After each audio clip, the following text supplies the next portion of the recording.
सुमन इस घर में नई थी। 10 साल हो चुके थे उसे इस घर में बहू बने। जब वह पहली बार इस घर में आई थी तब उसके हाथों में चूड़ियां कम और सपने ज्यादा थे। मायके में उसके पिता एक छोटे से दर्जी थे, माँ गृहिणी।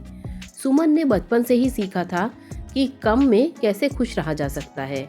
शादी में कोई बड़ा दहेज नहीं आया था, ना ही कोई शोर शराबा। बस सादगी और भरोसे के साथ वह इस घर में आई थी। सासू माँ ने शुरू में उसे अपनाया। पति रमेश ने हमेशा साथ देने का वादा किया, लेकिन ननद राधा, उसकी आंखों में शुरू से ही एक अजीब सी कसक थी। राधा पढ़ी लिखी थी, शहर में नौकरी करती थी और उसे लगता था कि घर की बहू को भी उसी के स्तर का होना चाहिए। सुमन का सादा रहन सहन, उसकी कम बोलने की आदत और हर बात में समझौता कर लेने का स्वभाव राधा को कमजोरी लगता था। वह अक्सर छोटी छोटी बातों में ताने मार देती, कभी कपड़ों पर, कभी खाने पर, कभी सुमन की चुप्पी पर। सुमन सुन लेती, मन में रख लेती, पर जवाब नहीं देती। उसे लगता कि घर की शांति उसके चुप रहने से बनी रहती है। समय बीतता गया। रमेश को नौकरी में उतार चढ़ाव आए। कई बार महीनों तक ठीक से तनख्वाह नहीं मिली। उन दिनों सुमन ने अपने गहने एक एक कर गिरवी रख दिए।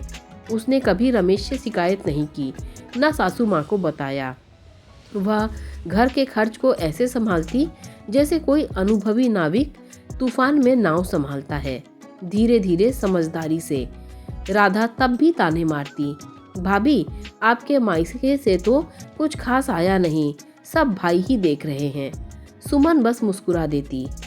उस जयपुरी साड़ी की कहानी भी कुछ ऐसी ही थी। वह कोई अचानक की शौकीन खरीद नहीं थी। महीनों पहले सुमन ने घर के खर्च से थोड़ा थोड़ा बचाना शुरू किया था। कभी सब्जी सस्ती मिल गई तो बचा लिया, तो कभी अपने लिए कुछ नहीं लिया। वह जानती थी कि सासू माँ की 60वीं सालगिरह आने वाली है। सासू माँ को जयपुरी साड़ियाँ बहुत पसंद थी। सुमन चाहती थी कि इस बार वह अपनी सास को कुछ ऐसा दे जो सिर्फ कपड़ा ना हो, बल्कि सम्मान और प्यार की चादर हो।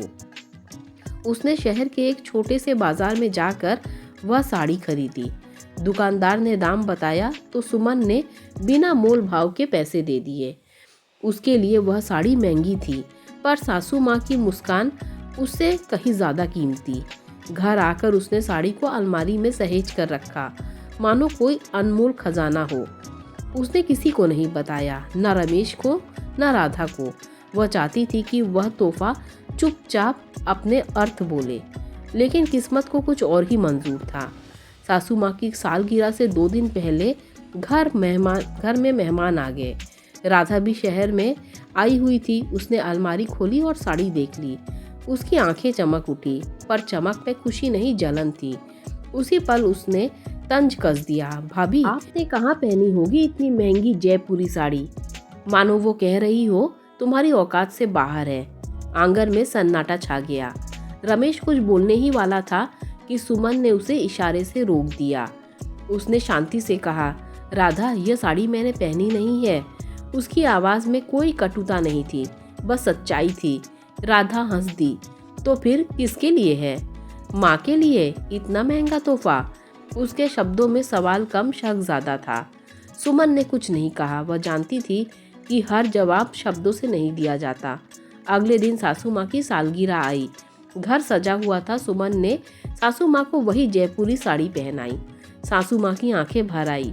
उन्होंने साड़ी को छूते हुए कहा, बहू यह तो बहुत सुंदर है, पर इतनी महंगी क्यों? सुमन ने बस इतना कहा, माँ आपके लिए। उस पल सासू माँ ने सुमन को गले लगा लिया। भीड़ में खड़ी राधा यह सब देख रही थी। पहली बार उसके दिल में कुछ चुभा। उसे याद आया, जब भाई की नौकरी ठीक नहीं थी तब घर कौन संभाल रहा था? जब माँ बीमार थी तब कौन रात रात भर जागा? सुमन की सादगी अब उसे कमजोरी नहीं, ताकत लगने लगी थी। शाम को सासू माँ ने सबके सामने कहा, आज अगर यह घर संभाला है तो सुमन की वजह से। उसने कभी अपनी इच्छा को हमारे ऊपर नहीं रखा। राधा की आंखें झुक गई। उसे अपनी बात याद आई, आपने कहाँ पहनी होगी इतनी महंगी जयपुरी साड़ी? यह शब्द अब उसके कानों में गूंज रहे थे, शर्म बनकर। रात को राधा सुमन के कमरे में आई। उसकी आवाज़ धीमी थी। भाभी, मुझसे गलती हो गई, मैंने आपको समझा नहीं। सुमन ने उसकी ओर देखा, आंखों में कोई शिकायत नहीं थी। उसने कहा, राधा, रिश्ते कपड़ों से नहीं दिल से पहने जाते हैं। राधा रो पड़ी। उस रात उसने पहली बार महसूस किया कि सुमन की चुप्पी कमजोरी नहीं थी, बल्कि रिश्तों की बचाने की ताकत थी। जयपुरी साड़ी अब सिर्फ एक साड़ी नहीं रही, वह उस घर का सम्मान, समझ और बदलते दिलों की पहचान बन गई। और सुमन, वह आज भी वैसी ही थी, सादी, शांत और भीतर से बेहद मजबूत। दोस्तों, अगर आपको ये कहानी पसंद आई हो तो लाइक, शेयर, सब्सक्राइब कीजिए। Thanks for watching this video.